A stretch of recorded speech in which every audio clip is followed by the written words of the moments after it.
petit message pour vous, méfiez-vous de ce qui est Montessori. J'ai découvert que j'étais entrepreneur, quoi. Et je savais pas à l'époque qu'on pouvait créer des écoles hors contrat. Tu as réussi à mettre tous les codes de l'expérience client et tout au sein de quelque chose qu'on voit rarement comme un business. L'école, on le voit plus comme l'institution. Et on voit que c'est une maman qui l'a créé avec ce qu'elle aurait aimé trouver pour elle dedans. Dans le business, je suis une morte de faim, quoi. Quand j'ai une idée, je la tiens, je la lâche pas et on va y aller au bout et ça va le faire, en fait. C'est qui le plus dur en vrai à gérer? Est-ce que c'est l'équipe ou c'est les parents? Les parents.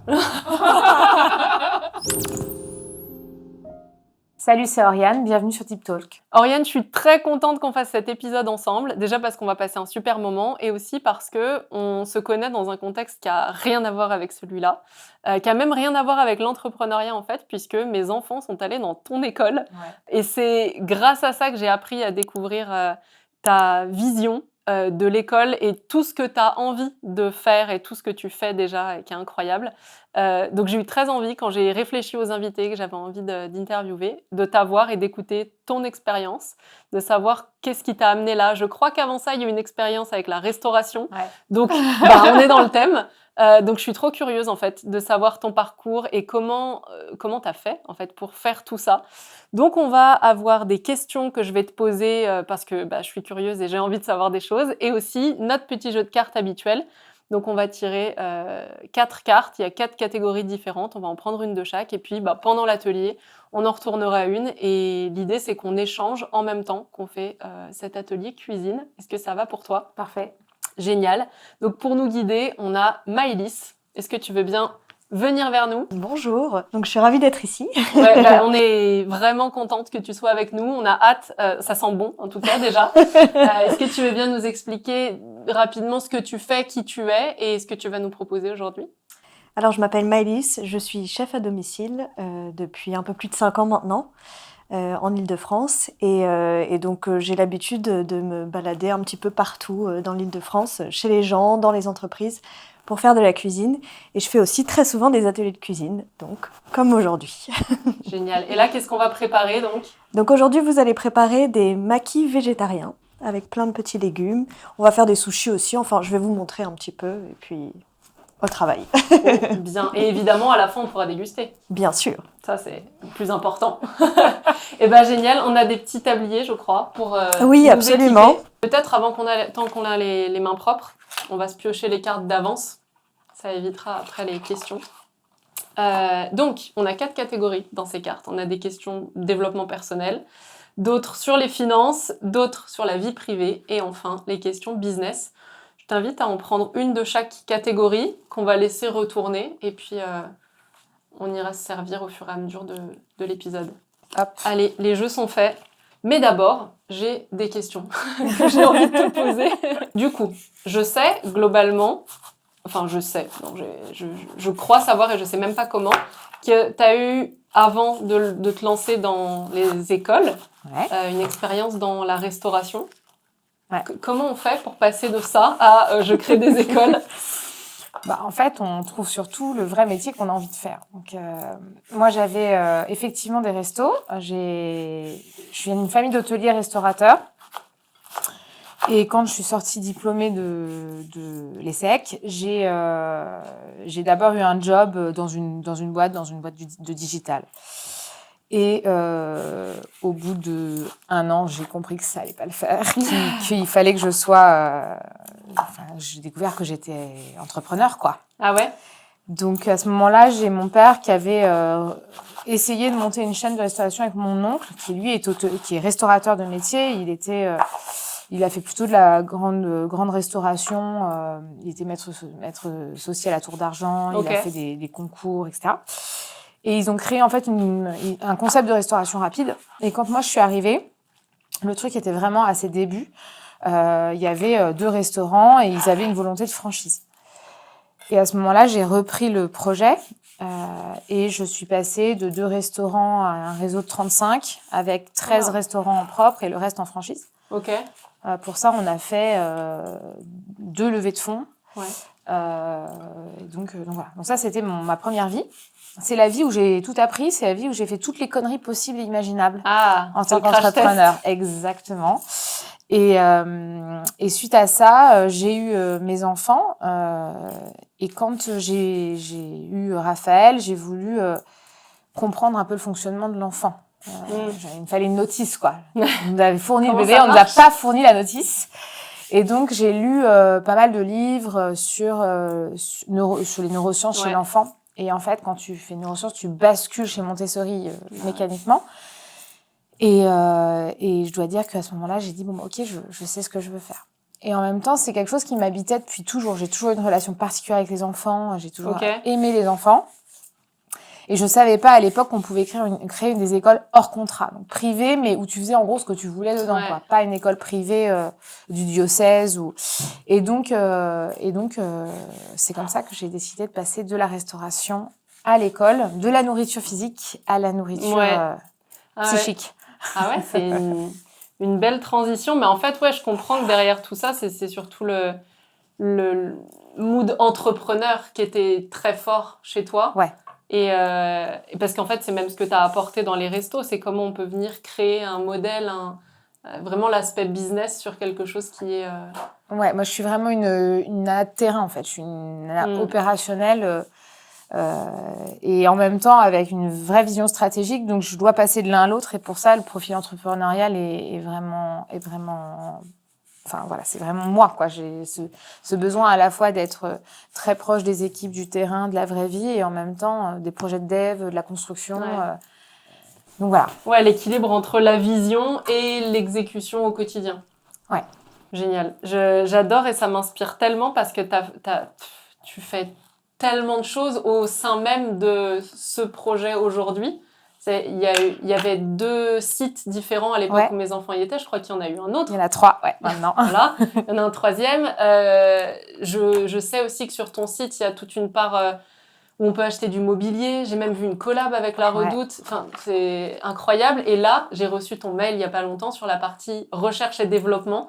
Et je trouve ça incroyable de venir mettre ça à l'intérieur d'une école, en fait. C'est trop bien, ce côté, on va étudier pour faire mieux, pour trouver ce qui fonctionne, comment est-ce qu'on peut mixer des choses ensemble. C'est fou, en fait, ce que tu as fait. Je sais pas, je pense qu'on te le dit souvent, non? Je sais pas. L'idée, c'était vraiment de créer un écosystème montessorien pour les familles et qui s'arrête pas uniquement à la pédagogie. D'abord parce que, en fait, moi, ce que j'adore dans mon job, c'est la pédagogie. Ouais. Je passe énormément de temps à créer des activités, à développer du matériel. Il y a pas une seule activité qui rentre dans l'école sans que ce soit passé entre mes mains. Parce que j'uniformise, je la prépare pour qu'elle soit mise dans la même... sur le même format dans toutes les classes pour que tous les enfants en profitent et que le niveau soit très homogène. Et donc, j'adore ça. Et je pars souvent d'une problématique d'un enfant et je vais créer une activité pour cet enfant et finalement, ça va profiter à tous. Donc ça, c'est vraiment mon mode de fonctionnement. Et à côté de ça, du coup, il y a l'écosystème qui m'intéresse. J'ai effectivement fait une collab avec La Redoute pour avoir une chambre d'enfants Montessori avec des meubles vraiment montessoriens. Parce que le problème du marché montessorien, c'est que tout le monde dit qu'il fait du Montessori. Et en fait, c'est n'importe quoi. Là, c'est l'angoisse. Quand on tape Montessori, même... Je retire la peau d'abord. Tu vois, tu tapes Montessori pour n'importe quoi, tu as tout de suite les liens Amazon qui te renvoient vers des trucs en plastique qui n'ont rien de Montessori. Un garage en bois, ça n'a rien à voir. Et en fait, j'avais appris au moment où je m'étais intéressée à tout ça. Tu vois, typiquement, je sais pas, la tour rose, là, les cubes où on les fait, on les empile. Il y en a plein qui le proposent beaucoup moins cher que Montessori. Et il y avait un truc avec le poids, je crois. Et en fait, ça n'a rien à voir s'ils font tous le même poids. L'apprentissage n'est pas le même. Exactement. Et du coup, petit message pour vous, méfiez-vous de ce qui est Montessori, mais qui ne l'est pas forcément vraiment, quoi. Ouais, en fait, typiquement, ce que tu racontes, c'est vrai. C'est-à-dire que la tour rose, c'est à la fois... c'est effectivement un jeu de construction de 10 cubes qu'on va mettre les uns sur les autres. Donc, la base 10, c'est parce que c'est le système décimal qu'on est déjà en train d'ancrer chez l'enfant. Mais on va utiliser... Donc, le sensoriel, la discrimination visuelle avec un objet qui varie dans les 3 dimensions, hauteur, largeur, profondeur. Mais l'idée, c'est aussi qu'on va utiliser le sens barique. Donc, si le cube n'a pas la bonne densité de bois, le 10e cube fait pas 1/10 du poids du premier. Ah ouais. Et donc, c'est l'enfant va, en fait, intègre de façon totalement sensorielle la base 10. Je trouve ça génial. Donc, si on le sépare, Bah oui. bah, ça ne va pas. Ouais. Et donc, effectivement, ça va expliquer que quand tu achètes un truc sur Internet et que le truc est à moitié en plastoc, bah, ça ne marche pas. Bah ouais. Et c'est vrai qu'il y a eu beaucoup de... Enfin, ça a été clairement à la mode, hein, Montessori. Ouais, c'est sûr. Et puis, tout le monde comme il y avait un marché, tout le monde s'est mis dessus.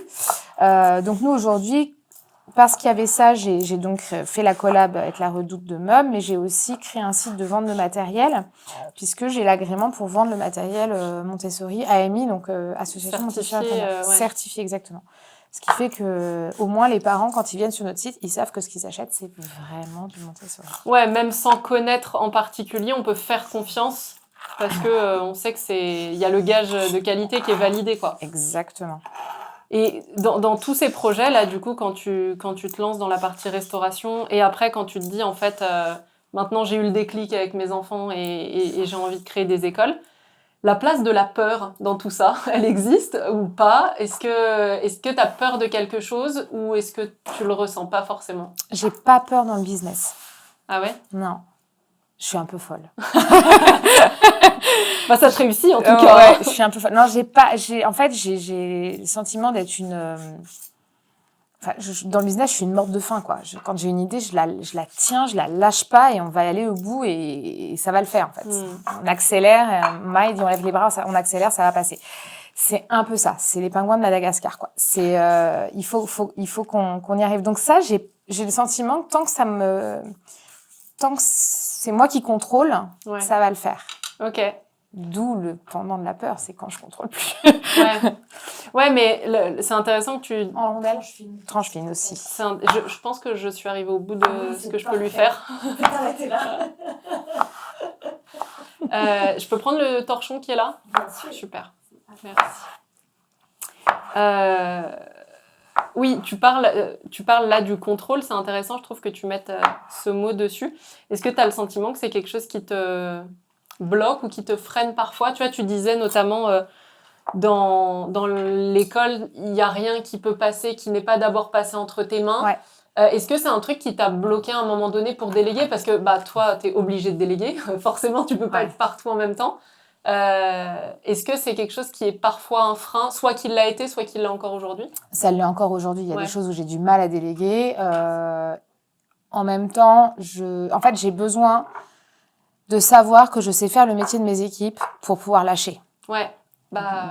C'est pas une mauvaise chose. Hein. Donc voilà, quelqu'un qui est dans l'équipe et qui fait quelque chose que je ne sais pas faire, il faut que j'aille mettre mon nez pour apprendre, en fait. Une fois que j'ai fait ça, j'ai pas trop de mal à déléguer parce que je sais que si jamais cette personne-là ne devait pas être là, je vais pouvoir reprendre le truc. Donc finalement, il y a même un peu de contrôle, même quand je délègue. Mais c'est vrai que déléguer, c'est compliqué. C'est presque un métier dans le métier. Hein. D'apprendre à bien déléguer et que ça nous bouffe pas aussi en charge mentale, parce que quand on veut pouvoir être partout et en même temps être performante, ça peut vite devenir l'horreur. Plus on a de personnes qui bossent avec nous, et plus ça peut devenir compliqué. Et là, en fait, je suis dans la situation en ce moment, je vis exactement ça parce que ma directrice adjointe, Maude, elle est partie en congé mat. Elle a eu un deuxième petit garçon. Enfin, elle a eu un deuxième enfant qui est un petit garçon.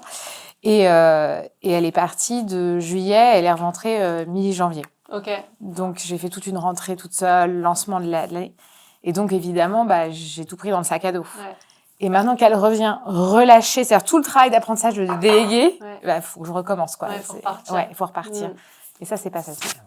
Question du tac au tac avant qu'on fasse la suite. C'est qui le plus dur en vrai à gérer? Est-ce que c'est l'équipe ou c'est les parents? Les parents. Je m'attendais à cette réponse-là, franchement.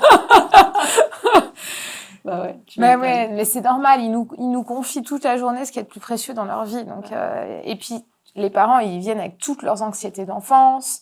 Quand c'est l'aîné, c'est encore plus compliqué. Quand la grossesse a été compliquée, c'est encore plus compliqué. Donc, c'est vrai que notre travail, j'explique ça aux équipes tout le temps, notre travail, c'est que la confiance soit solide entre la famille et l'école. Parce qu'une fois que c'est solide, tout peut se produire. Il n'y a pas de problème, en fait. On sait qu'on travaille ensemble et donc tout va aller.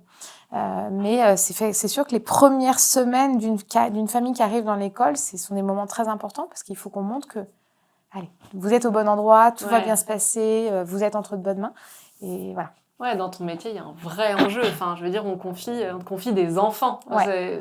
Franchement, l'attente des personnes, elle est forte en face, forcément. Et ce besoin de sécurité et de confiance, ça doit être quelque chose qui est un gros travail au début. Voilà, surtout sur les petits. Après, il va y avoir d'autres sujets, type identification d'enfants à besoins spécifiques, troubles du spectre autistique, TDAH. Et ça, c'est une autre étape pour le parent, parce que le parent va devoir lui demander de faire le deuil de l'enfant idéal qu'il s'était imaginé. Et ça, quel que soit notre enfant, on va devoir faire le deuil, parce qu'évidemment, aucun enfant n'est parfait, comme aucun parent n'est parfait. Et quand on doit dire à un parent, bon, bah, là, il va falloir faire le deuil, parce qu'en fait, votre enfant, il a besoin qu'on fasse le deuil, parce que là, il va falloir l'accompagner. Ça, c'est un vrai travail qu'on doit mener avec la famille pour que ça se passe le plus facilement possible et le plus doucement possible. Ouais, c'est un vrai travail d'équipe, en fait, entre vous, les parents, l'enfant. J'adore. Ça me passionne, donc je pense qu'on pourrait passer l'atelier avec notre feuille comme ça et discuter, mais on va avancer. Donc on t'écoute pour tes indications. Alors, je vais vous montrer. Donc, l'idée, c'est d'avoir très souvent les mains, enfin, la plupart du temps, les mains mouillées, parce que sinon, le riz colle. Donc, je vous ai installé la feuille d'algue ici. Je vais vous faire une petite démonstration. Oui, avec plaisir.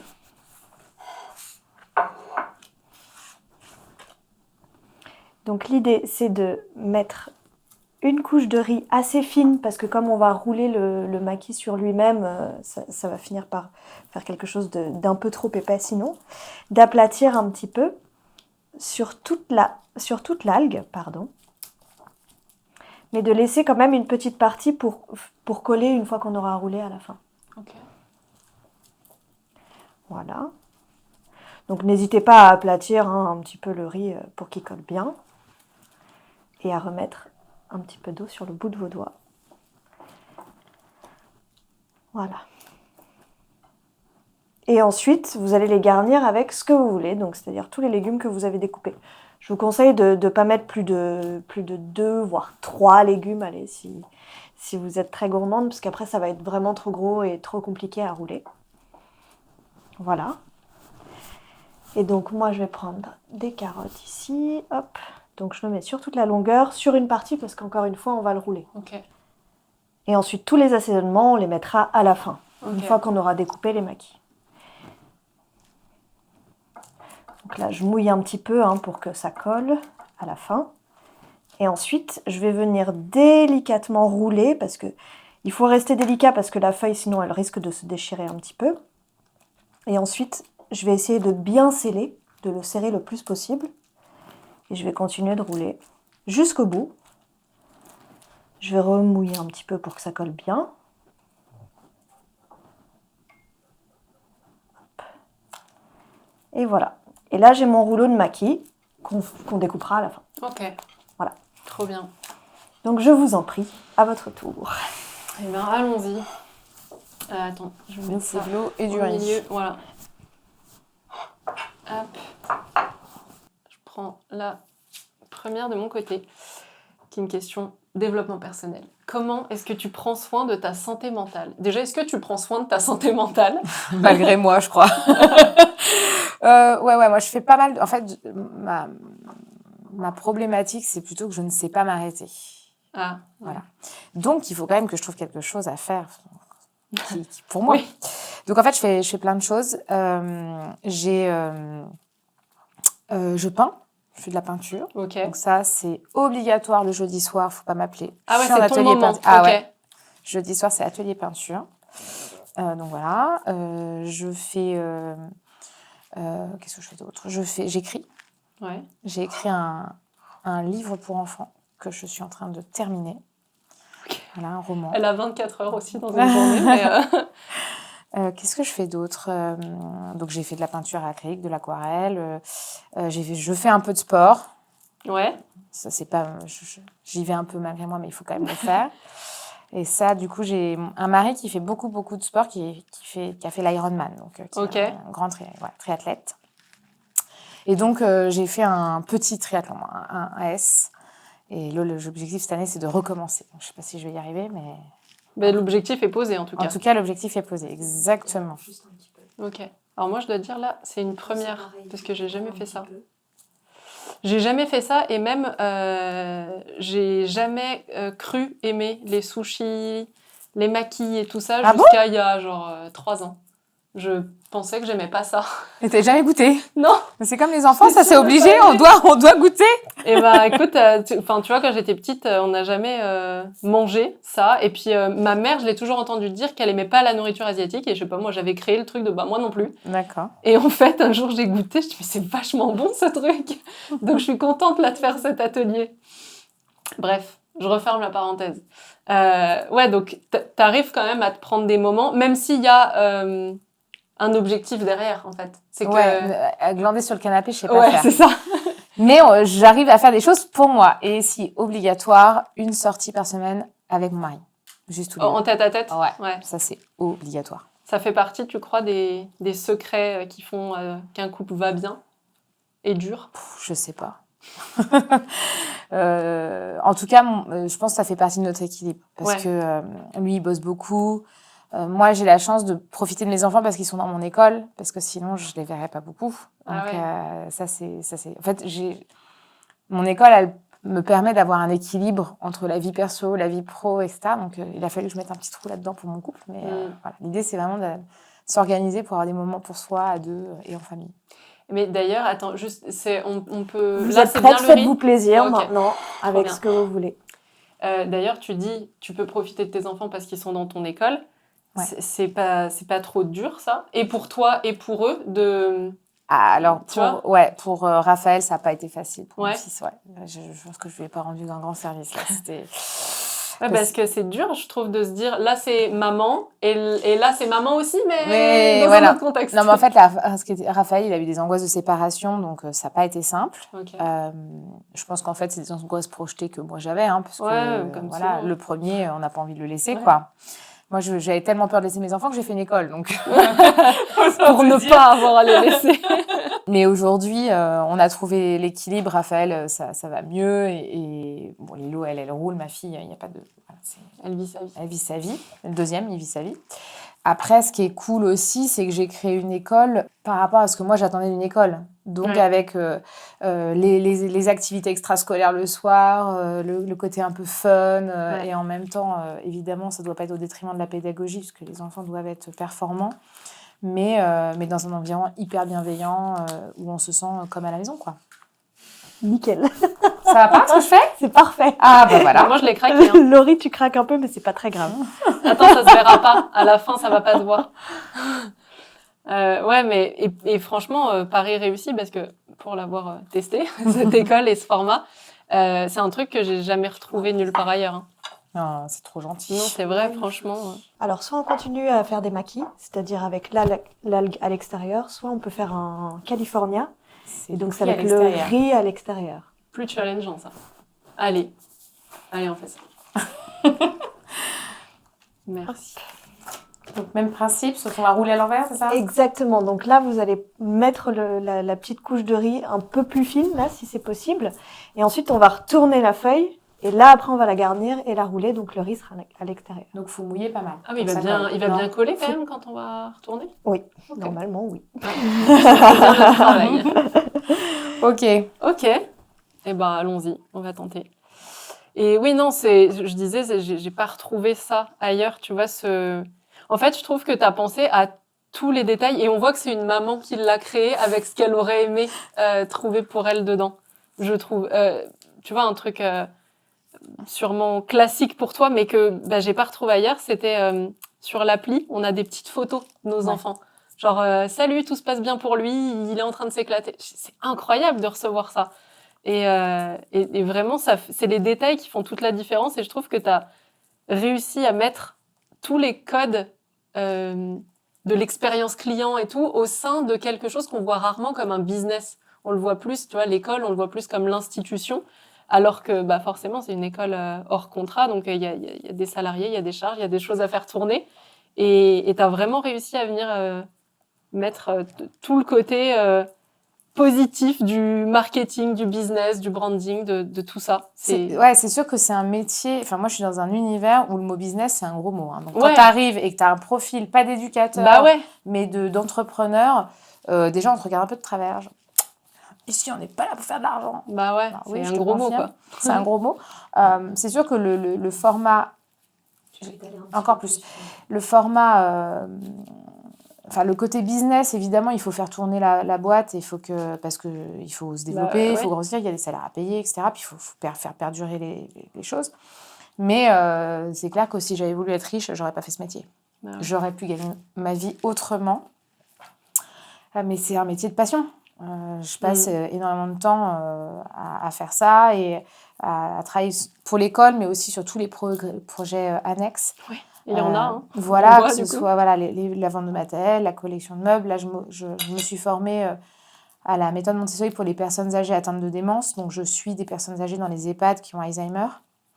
Et donc, ça, c'est aussi trop cool de pouvoir faire de 0 à 101 ans. Parce que j'ai une dame qui a 101 ans. C'est génial. Et ça, c'est assez cool.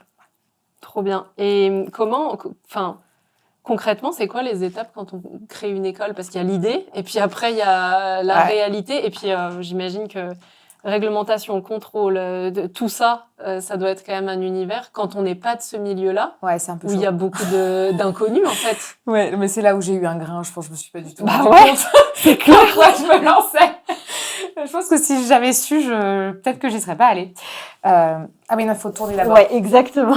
Là, ça va Tu peux juste vérifier que le riz a bien collé, voilà. Je vais faire le truc à l'envers. En fait, quand j'ai ouvert la première école, je me rendais pas compte. J'ai suivi les process, mais je me rendais pas. J'avançais étape par étape, en fait. Ouais, tu te posais moins. T'étais pas trop dans le mental, en fait. Non. T'avances. Ouais, j'avance. Ouais. J'ai les travaux, le machin. Enfin, c'est les formulaires à remplir, les normes à respecter. J'avançais étape par étape, quoi. Et je me suis pas rendu compte de ce que ça allait être. Ah oui, c'est ça. C'est un truc que je ressens aussi. C'est quand, avec le recul, je me dis j'ai fait ça. Je me dis oui, mais si j'avais su tout ce qu'il y avait à faire, est-ce que je l'aurais fait? Ouais. Et en même temps, j'aime tellement les trucs, mon job que bien sûr que j'irai encore et je le ferai 2 fois. Ah ouais. T'as été aidée, guidée, accompagnée pour faire ça ou t'as tout appris toute seule? Non, j'ai fait toute seule. Ouais. Genre Google, comment on crée une école? Exactement. Avant, il n'y avait pas de chat GPT à l'époque. J'ai pas pu dire chat, tu me dire. Non, en fait, j'ai regardé la loi Gatel, ce qu'il fallait, appeler le rectorat, comprendre le format, et puis après visiter des écoles, rencontrer des directeurs d'école pour comprendre un peu le fonctionnement. Je me suis formée à la méthode Montessori, et puis il y a là, quoi. Et en tout, entre le moment où tu te dis c'est ça que je veux faire et le moment où ton école, elle est sur le point d'ouvrir ses portes, il y a combien de temps que ça se passe? C'est tout. Ouais, mais là, c'est pareil, c'était un peu fou. En fait, les planètes se sont alignées. En fait, je me souviens, c'est 15 août, je descends de ma chambre à Noirmoutier, dans notre maison de famille, là. Et je dis à Damien, je sais ce que je veux faire. Je veux ouvrir une école. Donc, il m'a dit, oui, d'accord. Il m'a pris un peu pour une folle. Je remonte, 2 heures plus tard, je redescends et je dis, et on va acheter les murs. Voilà. D'accord. Donc, en septembre, je rentre, je m'inscris à la formation pour Montessori. Et je commence à regarder les murs. Je recrute Ariana, ma directrice adjointe de l'époque, parce que j'avais besoin de quelqu'un qui était du milieu pour valider les 5 ans d'expérience pour avoir les normes. Toi, tu avais quand même l'obligation de faire la formation ou tu voulais la faire? Non, j'avais aucune obligation. Mais il me fallait par contre une directrice qui avait déjà fait le métier. Donc, d'où Ariana. Donc, Ariana, je l'ai recrutée, elle est arrivée en janvier. 15 janvier, je trouve les locaux. Wow. Et là, je découvre que les locaux, au début, c'est à louer. Et en fait, je pose la question et le mec est OK pour me les vendre. Donc, le truc complètement fou. Wow. Du coup, derrière, les financements, le rectorat, les travaux. J'ai commencé les travaux le 15 juillet pour ouverture fin août. Et du coup, tu avais communiqué en amont? Mais j'avais recruté les familles. L'accord du rectorat, je l'ai eu genre le 1er août. Enfin, tout a été fait, mais les planètes se sont alignées, vraiment. Wow. Et le jour de la pré-rentrée où les familles étaient venues visiter, ils n'avaient jamais vu l'école puisqu'elle n'était pas ouverte. Ouais. Et j'ai quand même réussi à recruter 18 familles, ce qui est énorme pour une ouverture d'école. Normalement, tu es sur 8-10 familles. Moi, j'avais 18 familles. Le jour de l'ouverture, j'avais une fuite d'eau au milieu de la classe, la cascade d'eau. Ah, J'étais en train d'appeler le syndic de copropriété. Je hurlais pour avoir quelqu'un qui vienne faire éteindre l'eau et tout. On y est arrivé, on a ouvert et tout s'est bien passé, mais ça a été un peu rock'n'roll. Ah ouais, tu m'étonnes. Je laisse embarquer dans cette histoire. Comment est-ce qu'on roule là? Alors, Comme de tout la à l'heure, même... Ouais, exactement. j'ai trop l'impression qu'il y a tout qui va s'en aller. C'est un peu plus compliqué que les maquis, oui. Tu Mais... m'étonnes. J'ai l'impression que j'ai pas du tout mis assez de riz de l'autre côté. Wow. Faut se concentrer là. Ouais. Ouais. C'est pas très joli là, ce que j'ai fait. Le résultat sera superbe. Mais ce sera bon. Ça, ce sera bon par contre. Oh là là, Ouais, non, ça purée. marche pas du tout. Le riz s'en va. Ah, j'ai pas. Oh non, Ah non, il y a ça, peut-être ça ne pas va On va pas du tout. rajouter un tout petit peu d'eau pour que ça colle un peu plus. Ouais, autant j'avais une bonne note sur le premier, autant la Ouais, mais c'est pas du C'est pas ma tout matière. grave. Ah, On mais va de toute façon pas facile, hein, le comme ça. décorer. Ça regarde, bah, décorer, c'est affreux. Il n'est pas encore découpé là. Bon, écoute, je dirais que c'est toi qui l'as fait, d'accord? En tout cas, 1 an, je m'attendais à beaucoup plus en fait, parce que tu te lances dans la formation, bah, c'est incroyable. Bah, l'avantage que j'avais, c'est que j'avais des restaurants. Donc, les travaux, les Ouais. normes, les équipes, tout Oui, ça, pour la j'avais. partie locaux Ouais. et recrutement Ben, ça, et tout, c'est tu énorme. connaissais déjà. C'est énorme comme partie. Ouais. Donc, finalement, j'ai pu me concentrer sur ce que je connaissais pas, c'est-à-dire la pédagogie, l'organisation, la structuration du temps de classe, les Ouais. recrutements des équipes. Mais tout le reste, je l'avais, en fait, déjà. J'avais déjà fait toutes les bêtises sur l'expérience d'avant. Ouais, c'est vrai. D'où l'importance de se tromper aussi. Ah, bah, Parce qu'on a trop peur d'échouer, de tester, mais que ça marche pas. Et aussi de se dire que le projet dans lequel je me lance aujourd'hui, c'est peut-être pas le projet de ma vie. C'est le projet de maintenant, comme toi, en fait. Quand tu t'es lancé, tu t'es dit, je vais aller là parce que suite C'était logique, logique. voilà. Et puis, à un moment donné, il y a l'appel projet de cœur et tout s'aligne. Donc, souvent, ça, c'est quand même un bon signe. ouais. Et comment tu fais pour recruter ces familles? Parce qu'il n'y a pas de locaux. T'es forcément pas connu pour l'instant. Donc, c'est quoi? Alors, en fait, dans mes associés, j'ai mon mari qui a des parts et j'ai un pote qui a créé une grosse agence digitale qui aujourd'hui est une belle agence de Paris. Et ce pote-là, je lui dis, bon, écoute, moi, je veux bosser avec toi, je te file 10%, tu me fais tout le digital. Ok. Il me dit, ok. Donc, il m'a monté le site et il m'a fait un super référencement. Et donc, en fait, ma première vague, je la fais que par du référencement Google. Ah, waouh. Et derrière, j'invite les parents au café à côté de l'école. Je leur présente le projet, hein, et en fait, sur ma bonne tête, quoi. Waouh. Incroyable. Alors qu'aujourd'hui, quand je recrute, effectivement, je joue les locaux. Bah, y a une enfin, tu vois, il y a visite, l'école qui ouais, parle ouais. pour elle toute seule, quoi. Ouais. J'ai pas besoin de beaucoup plus déployer. Mais ouais, la première année, au café, quoi. Incroyable. J'adore parce qu'en fait, ça casse le côté complexe qu'on s'imagine forcément de bah, j'aimerais bien faire ça, mais c'est compliqué. Il y a des process, oui, mais j'ai pas les locaux, oui, mais. Et en fait, toi, t'es la preuve que une étape après l'autre, on fait celle-là et puis on passera à la suivante et faut pas se poser 1000 questions. Quoi. Il faut créer comme une morte de faim, quoi. Tu prends le projet, tu le lâches pas jusqu'à ce que tu y arrives. J'adore. On passe à la découpe. Ok. Alors, faut faire un petit peu attention avec les extrémités parce que c'est là où il n'y a Ouais. pas trop de riz, c'est un peu mou. Donc, tu peux commencer, tu vois, là, on sent qu'il y a du riz, donc tu peux commencer Ça à va être couper une là. chute, quoi. Et ça, c'est C'est la la chute, première on va crêpe. malheureusement... Ah, on la mangera, mais on il y va a pas vachement s'en de servir. pertes. Un petit peu, oui. Et ensuite, donc après, c'est en fonction de la taille que vous voulez, hein, mais je pense qu'une bouchée, c'est bien, donc on verra la largeur Ouais, genre 2 doigts, quoi. Là. à peu près. Voilà, et donc quand tu coupes, il Pas faut trop faire attention écraser. à pas trop écraser exactement. C'est joli. Moi, je le ferai un peu plus petit, si Voilà, je peux me c'était une permettre, bonne parce bouchée. qu'il Là. faut que ce soit Là. une bouchée quand même. Là. Là, c'est parfait, je Ok. trouve. Ouais, ce couteau, il a l'air Ouais, c'est du- fou. Et il est efficace. trop bien. J'en profite pour retourner une autre Vas-y. question. Ah ben, ça fait une bonne transition, je trouve. Quelle est l'erreur que font la plupart des entrepreneurs et qui pourrait être évitée selon toi? Est-ce que tu vois Est-ce que tu as beaucoup d'entrepreneurs dans ton entourage déjà? Ouais. Ouais. Ouais, bah ouais. Quand on est entrepreneur, on a que des potes entrepreneurs, c'est normal. Et est-ce que tu as l'impression qu'il y a des erreurs souvent faites, alors peut-être pas par eux s'ils sont avancés, mais peut-être par ceux qui débutent ou tu vois les Moi, questions qui se posent? Moi, l'erreur que je fais souvent, c'est de mal lire les gens, dans mes équipes souvent. Ouais. Parfois, je surestime. C'est-à-dire que je m'attends à ce que ce soit facile Ah ouais. parce que ça me paraît facile. Et en fait, je les mets en difficulté. Ok. Ça, souvent, ça m'arrive. Genre, mais si, vas-y, t'inquiète, ça va le faire. Et en fait, je le mets je le mets en galère, en fait, parce que j'ai pas anticipé que ça allait être compliqué.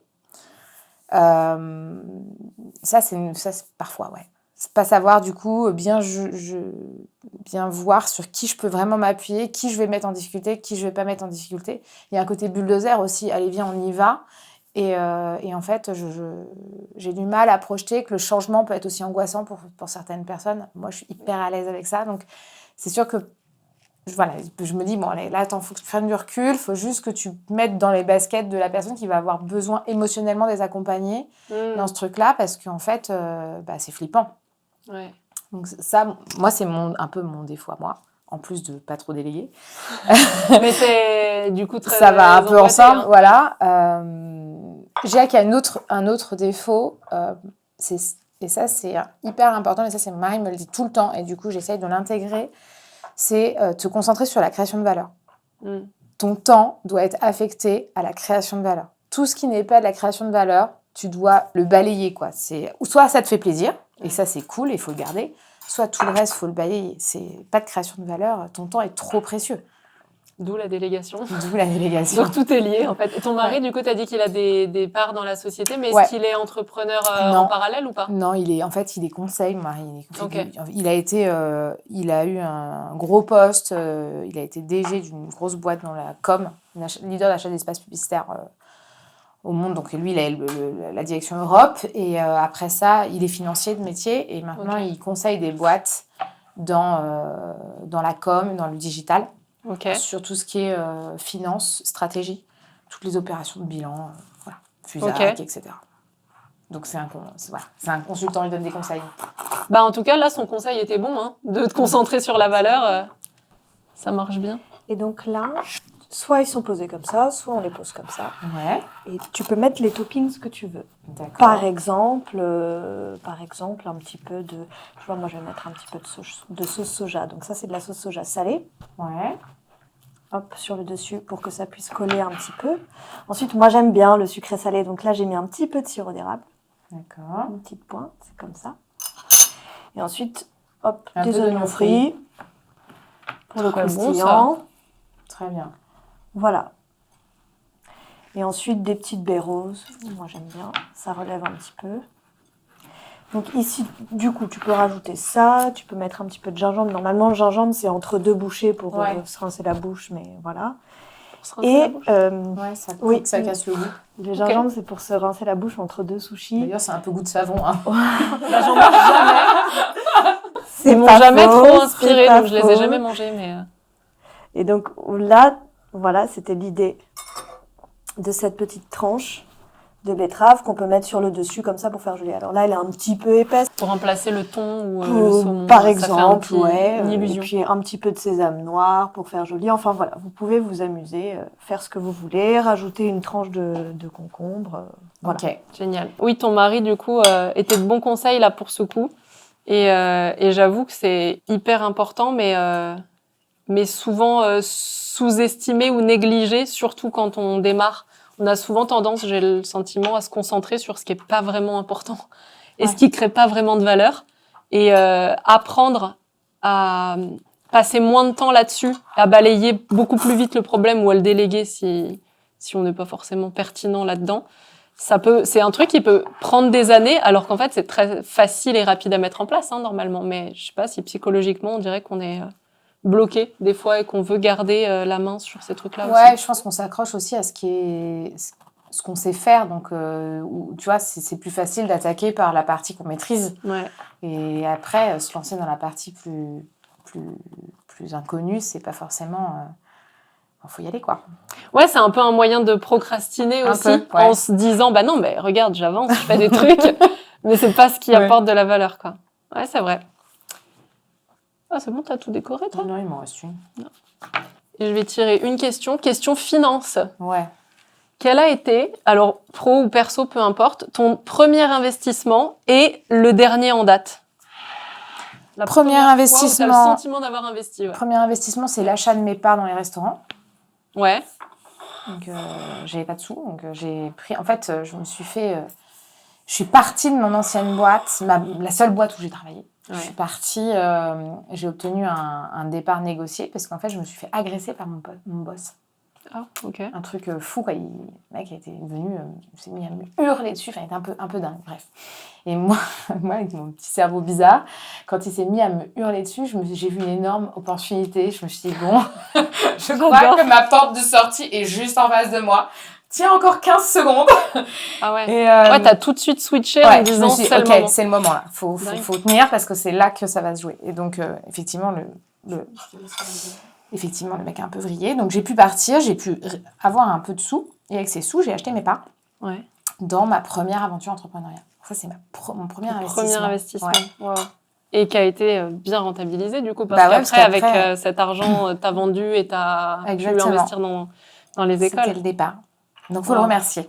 Ah bah, merci, monsieur, d'avoir été odieux. Voilà. D'avoir été un horrible personnage. Voir le cadeau dans chaque situation. Absolument. Ouais. Et le dernier le plus récent le dernier, c'est l'achat du dernier bâtiment. Ouais. Voilà, donc le plus beau d'ailleurs. Il est vraiment très beau. Où on a pu faire, du coup, un pôle que pour les primaires. Oh, waouh. C'est fou. Et ça, c'est quoi le moment où tu te dis... Parce qu'en fait, tu aurais pu ouvrir une école et te dire, j'ai réussi à ouvrir une école. Tu vois, c'était la fin, l'objectif est atteint. Ouais. Bon, j'ai compris que c'est pas dans ta personnalité.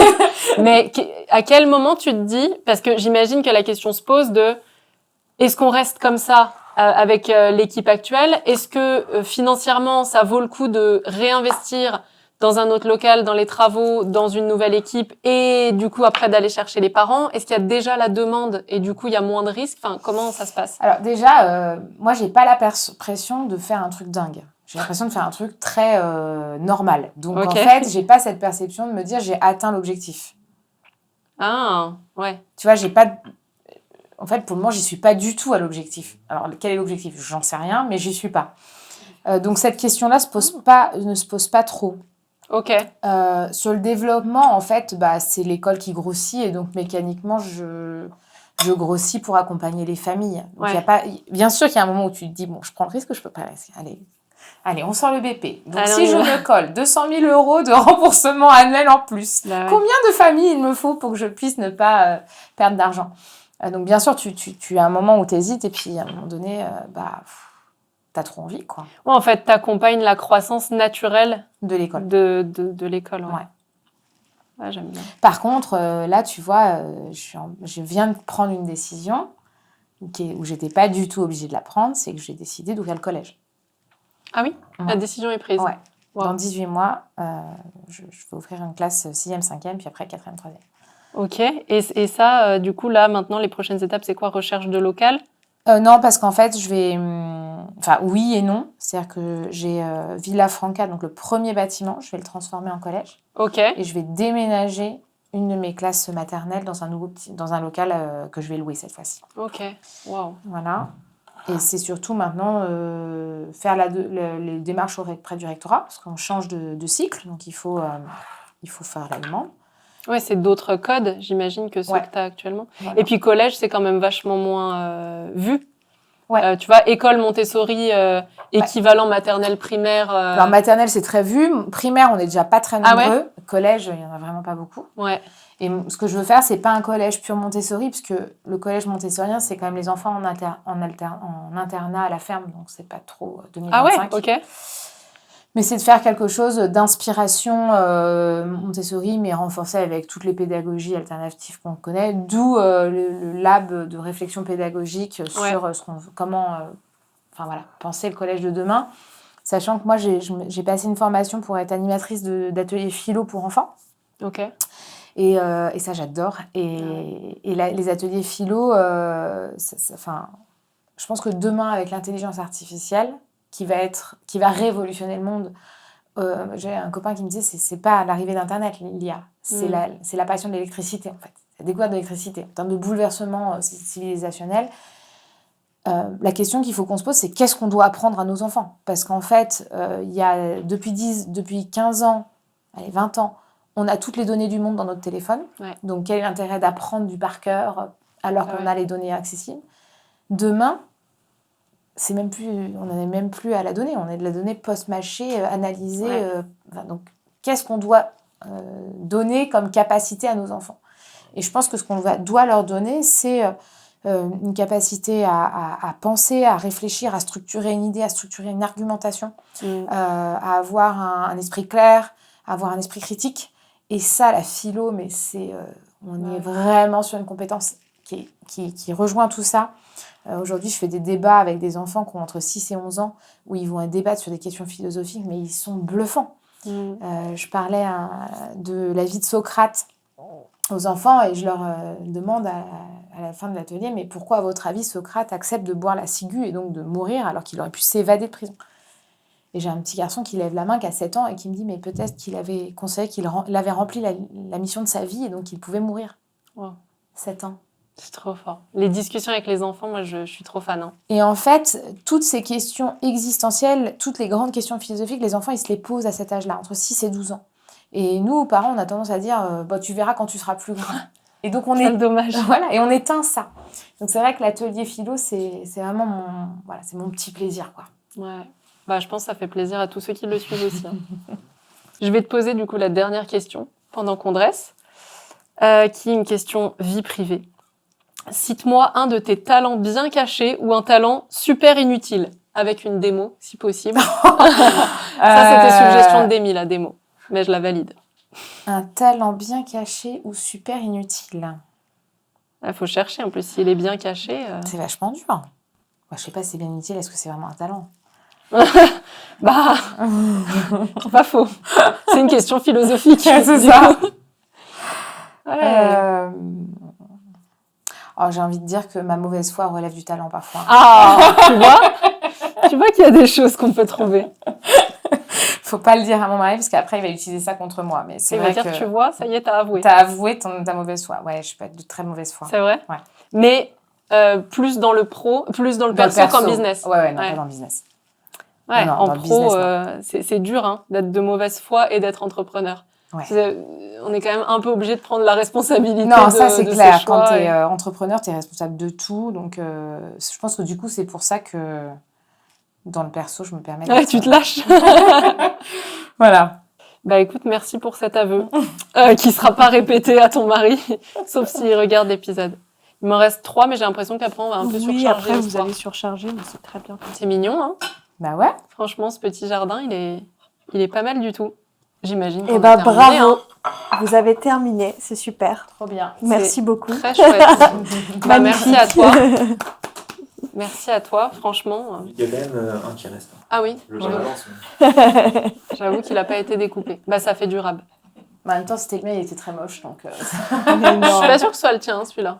Je suis pas sûre non plus. Bon. Ouais, tu vas me dire que le mien était très moche. Bon, c'était vraiment chouette. On va pouvoir passer une petite dégustation, j'imagine. Avant, on se fait une petite conclusion, si ça te va, et comme ça, on terminera vraiment avec la dégustation. Est-ce que tu peux me dire ce que tu vas retenir de ce moment qu'on a passé ensemble, le moment au global, notre conversation, le moment qu'on a partagé? Qu'est-ce que tu retiens? Avec quoi tu repars de ça? Ah bah, un moment hyper détente, en fait. J'ai pris un moment pour moi, en fait, aujourd'hui. Ouais. Tu vois? Ah, c'est bien, je suis c'est contente. cool, ouais. En plus, on a parlé de prendre soin de sa santé mentale et tout. Donc, c'était presque méditatif, en plus, tu vois, le fait de rouler, là, les activités manuelles et tout, c'est... Bah, puis ça me correspond, tu vois, produire tout en faisant du... Oui, c'était bon, productif, ça Ouais, servait à quelque chose. Voilà, la détente par la production, c'est bien. Eh ben, écoute, trop bien. Est-ce que tu as en tête une personne entrepreneur qu'on pourrait inviter dans ce genre de format qui serait OK à l'idée de sortir de sa zone de confort ou bien de passer un moment différent et qui a des choses intéressantes à raconter? Je pense que tu pourrais appeler Christophe, mon associé, Ouais. qui a un vrai univers. Pour le coup, son agence de com, elle est dans l'univers de tout ce qui est... Enfin, le marketing, le branding, c'est tout autour de l'espace. Et le mec est un peu perché. Donc, j'adore. Ouais. Allez, Christophe, on va venir vers toi. Génial. Eh ben, écoute, merci beaucoup pour ça. On a terminé cet épisode. Maintenant, on va pouvoir passer à la dégustation. Cool. J'espère que vous avez passé un beau moment. N'hésitez pas à aller découvrir tous les autres Deep Talk et abonnez-vous à la chaîne. À bientôt. Eh ben, c'est parti. Place à la dégustation. Ils sont croquants. Ouais. Ça a l'air si bon. Mais on va bien sûr vous inviter à venir manger avec nous. Vous n'allez pas nous regarder manger.